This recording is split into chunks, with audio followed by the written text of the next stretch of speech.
Waalaikumsalam, berjumpa kembali bersama saya Wong Ganteng Sak Donya. Mohon untuk tidak menyebutkan nama dan identitas karena percakapan ini saya naikkan dalam konten YouTube. Bagaimana Mbak Siap. E? Ini Mas, saya mau infokan yang kemarin saya telepon sampai kasih nomornya Mbak Afri. Ya. Itu udah direspon sama pihak BP2MI. Siap. Terus mau mediasinya 24 bulan ini, hari Kamis jam 10. Itu nanti bisa, kalau saya bisa off di hari Kamis itu bisa ke tempatnya Mas Andro kan, nanti bisa direkam gitu. Gimana Mas? Sampai tanggal berapa Mbak? Tanggal 24. Saya sudah di Indonesia Mbak. Oh, mau pulang. Oh, saya berangkat gitu, 23 soalnya. Oh gitu. Nggak apa-apa lah ya, cari HP lain atau temennya atau apa, direkam aja. Oh gitu. Iya, nggak apa-apa sih sebenarnya, nggak direkam. Yang penting sampean tahu dan catetin poin-poinnya. Kalau direkam lebih enak, punya bukti. Buktinya kan Mbak Wati ini kemarin sudah deal, sudah dipulangin uangnya. Mbak Wati ini itu yang Mbak Laisa itu ya? Bukan? Beda, Mbak Laisa juga sudah nggak bayar lagi. Oh gitu. Mbak Laisa sudah nggak bayar lagi. Mbak Wati ini belum tak podcastin, tapi tadi malam dia ngomong uangnya sudah dikembalikan sama PT. Oh gitu. Nggak apa-apa, prosesnya dijalanin aja. Nanti follow up lagi sama kita kalau masih. Ya sekali lagi kan gini nih Mbak, sing diurusi sama mereka kan yang potongan nggak cuma 1-2 toh Mbak. Iya. Yang penting kan sampean bersabar. Tanggal 24 kebetulan saya sudah cabut ya, saya sudah berangkat, sudah ke Indonesia. Jadi kemungkinan saya nggak bisa bantuin sampean untuk mendokumentasikan acara. Kalau ini Miss Yuni udah balik ke sini? Saya nggak ngerti. Sekali lagi sampean butuh koordinasi sama dia. Karena ada beda-beda cara ya. Iya.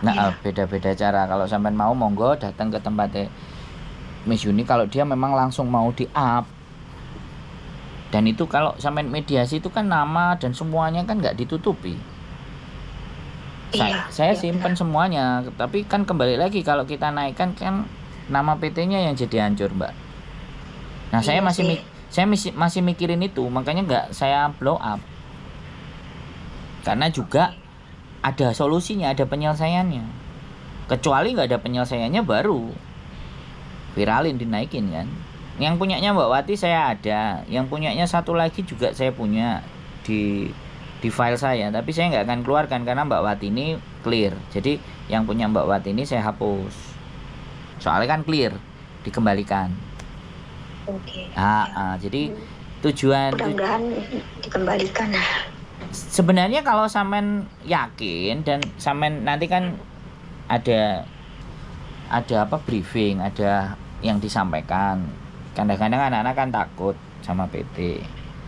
Ya nanti kalau ya apa kata Mbak Afri lah, intinya sampean tinggal nurut apa yang disuruh, dikondisikannya kayak apa, seperti apa, supaya dapat semuanya. Jadi sampean nggak perlu khawatir ya kan. Jadi sekarang sudah BP2MI udah merhatiin gitu. Ya bukan berarti saya bereforia gara-gara Pak Beni datang kan, ya nggak juga. Tapi segala sesuatu kan kalau bisa kita nggak gantungin kan nggak ada masalah gitu. Sekuat dan sebisa kita atasi sendiri kan, bagaimana sih kan kayak gitu tuh. Iya, soalnya kan kayak BP2MI juga kalau nggak di-force sama kita, dia mungkin juga lupa apa urusan lain kayak gitu loh Mas. Ya iya, kan memang kerjaannya banyak Mbak. Yang dapat duit kan sampean, bukan mereka. Mereka kan kerja bayarannya bulanan. Jadi dari sisi itu makanya sampean harus terus aktif ya. Maksudnya aktif untuk terus memfollow up persoalan ini gitu loh. Makanya kan saya kontenin supaya kontennya naik terus gitu loh. Supaya menjadi perhatiannya teman-teman. Bahwa ketika kita menuntut hak kita untuk balik, ya kita harus berjuang juga kan, bekerja keras juga gitu loh.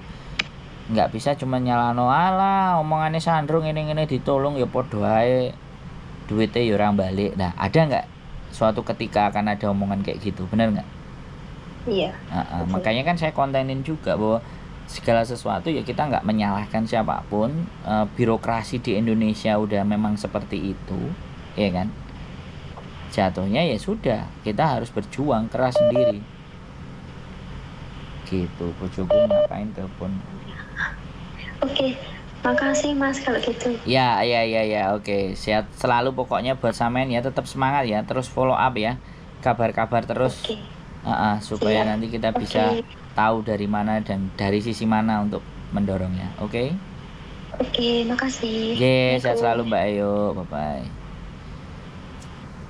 Oke, buat teman-teman semuanya, sekali lagi ya, overcharging ini persoalan yang sejak dahulu kala ya. Saya nggak menampilkan hal ini ya, memang butuh ekstra perjuangan, ya kan. Kemarin sudah banyak berdiskusi dengan BP2MI, harapannya tidak akan ada terjadi lagi. Tapi sekali lagi yang harus dipahami dengan teman-teman bahwa PT itu di bawah kendali Kemenaker. Itu yang teman-teman harus pahami. Jadi seharusnya ketika ada PT yang bersoal dan bermasalah, kalian bisa bawa buktinya untuk rame-rame ngomong ke Menaker, ya kan? Karena memang di sanalah yang membuat PT itu izinnya tetap bisa jalan. Karena yang di sanalah yang menentukan, dan aturan-aturan yang dari Menaker itu akan diterjemahkan oleh pihak PT. Makanya juga kemarin juga ada Menteri Ketenagakerjaan kan datang di Hong Kong, ya kan? Datang dan bersama beberapa PT di Indonesia 10 atau 15, nggak tahu. Nah, itu kan juga sebenarnya polemik zero cost. Ya, sekali lagi polemik zero cost itu karena mereka juga mengajukan ke agent. Jadi rapat tertutup mereka yang kita tidak tahu isinya apa, sehingga menimbulkan rame. Saya tidak hendak membela ya BP2MI, tidak, tetapi di dalam prosedur, di dalam hierarki, di dalam alur itu ada keterkaitan antara PT dengan Kemenaker. Karena izinnya itu yang mengeluarkan adalah Kemenaker. Lembaga Balai Latihan Kerja itu Kemenaker. Nah, jadi kalau ada PT-PT yang melakukan hal A, B, C, D, seharusnya teguran itu langsung ke Menaker, disampaikannya ke Kemenaker.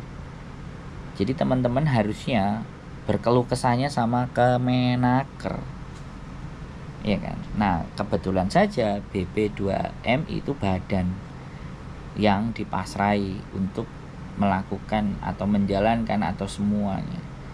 Intinya seperti itulah teman-teman. Jadi kalau dua hal tadi itu tidak sinkron antara BP2MI dan Kemenakernya tidak berkoordinasi, tidak bersinkronisasi, tetaplah teman-teman yang selalu menjadi korbannya. Makanya panggil juga Kemenaker ya, sebut juga Kemenaker. Sekali lagi, saya tidak membela satu hal, tapi justru saya ingin menyuarakan apa yang teman-teman rasakan di lapangan. Potongan 3.000, 3.200, 3.100, saya juga nggak tahu. Ketika saya meminta ada perjanjian nggak, surat perjanjian, ternyata tidak diberikan oleh pihak PT. Ada intimidasi atau tidak boleh direkam atau tidak bawa salinan. Itulah yang terjadi di lapangan. Ya, mudah-mudahan pemangku kebijakan yang ada di sana bisa memahami apa yang dikeluhkan dengan teman-teman. Saya ini apalah sih, saya cuma YouTuber yang ingin mencoba bersuara, menyuarakan apa yang teman-teman keluhkan. Sekali lagi, tidak mewakili semua, tapi ini murni dari konten saya untuk menyampaikan apa yang teman-teman rasakan. Keep stay tune my YouTube channel and see you next video. Bye bye.